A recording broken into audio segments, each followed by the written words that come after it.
বাংলাদেশের এলিটরা এই আলেমদের অধিকার, আলেমদের অবদান স্বীকার করতে চায় না। বাংলাদেশের আলেমরা যুগে যুগে জীবন দিয়েছে। এদেশের আলেমরা ব্রিটিশদের বিরুদ্ধে লড়াই করেছে।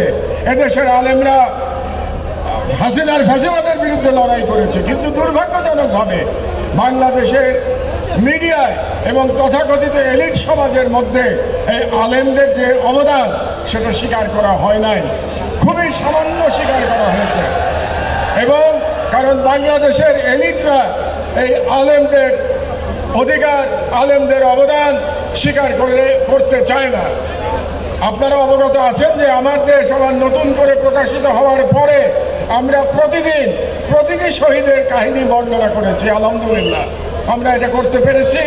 এবং এই শহীদদের জন্য, জুলাই শহীদদের জন্য আমার দেশের যে সাংস্কৃতিক লড়াই সেটা ইনশাল্লাহ অব্যাহত থাকার কথা বলে আমার বক্তব্য শেষ করছি।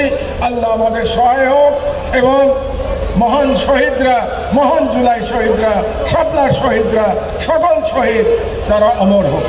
আমাদের এই দেশে যে ফ্যাসিবাদ বিরোধী সংগ্রাম হয়েছে, দীর্ঘ সংগ্রাম, প্রায় 15 বছরেরও দীর্ঘ সময়, সেই সংগ্রামে আলেম ওলামা এবং মাদ্রাসার ছেলেরা এক বিরচিত মহান ভূমিকা পালন করেছে।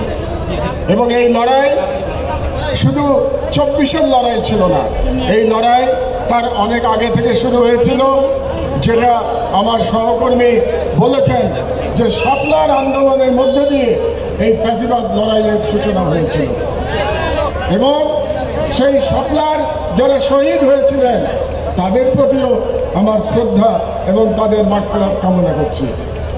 তারাই সর্বপ্রথম শেখ হাসিনার, ভারতীয় দালাল হাসিনার ফ্যাসিবাদের বিরুদ্ধে আওয়াজ তুলেছিলেন এবং তারা তাদের জীবন দিয়ে এই ফ্যাসিবাদের বিরুদ্ধে প্রতিবাদ জানিয়েছিলেন। এবং 11 বছর পরে 2024-এ এই মহান বিপ্লবের, সফল বিপ্লবের মধ্যে দিয়ে প্রমাণিত হয়েছে যে শাপলা চত্বরে যে বয়ানের জন্য যে সাংস্কৃতিক লড়াই শুরু করেছিলেন শাপলার শহীদেরা, সেই লড়াই শেষ পর্যন্ত জয়লাভ করেছে। এবং সেই ন্যারেটিভ, সেই বয়ান শেষ পর্যন্ত জয়লাভ করেছে বাংলাদেশে। আমরা আশা করব বাংলাদেশে যেন আর কখনো এরকম কোনো ফ্যাসিবাদের উত্থান না ঘটে। আমরা আশা করব বাংলাদেশের জনগণ ঐক্যবদ্ধভাবে ভারতীয় আধিপত্যবাদের মোকাবেলা করবে, কারণ এই ভারতীয় আধিপত্যবাদী বাংলাদেশে ফ্যাসিবাদ জিয়ে রেখেছিল দীর্ঘ 16 বছর ধরে।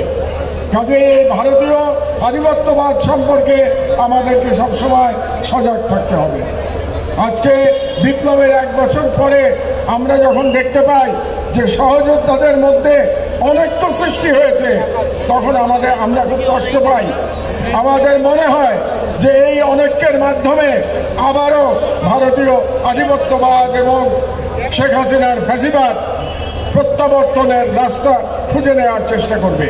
কাজেই বাংলাদেশের একজন প্রবীণ নাগরিক হিসেবে আপনাদের সবার প্রতি, সবকটি রাজনৈতিক দলের প্রতি আমার আহ্বান থাকবে, আপনারা প্রতিদ্বন্দ্বিতা করুন, কিন্তু বাংলাদেশের স্বাধীনতা এবং বাংলাদেশের জনগণের অধিকার, বাংলাদেশের 90% মুসলমানের অধিকারের বিষয়ে আপনারা ঐক্যবদ্ধ থাকুন। এ বিষয়ে যেন আপনাদের মধ্যে কোনো ভিন্ন মত তৈরি না হয়, এটুকুই আপনাদের কাছে আমাদের অনুরোধ। আর এই সরকারের প্রতি আমার আহ্বান থাকবে, অনতিবিলম্বে আপনারা এই শহীদ পরিবারের দাবি মেনে নিন এবং তাদের দাবি খুবই সামান্য, যে যারা তাদের সন্তানদের হত্যা করেছে, তাদের ভাইদের বোনদের হত্যা করেছে, তাদের যেন বিচার অতি দ্রুত সংগঠিত হয়, তাদের বিচারে যেন কোনো টালবাহানা না হয়। আজকে আমি আমার বক্তব্য দীর্ঘায়িত করব না, আমি শুধু বলতে চাই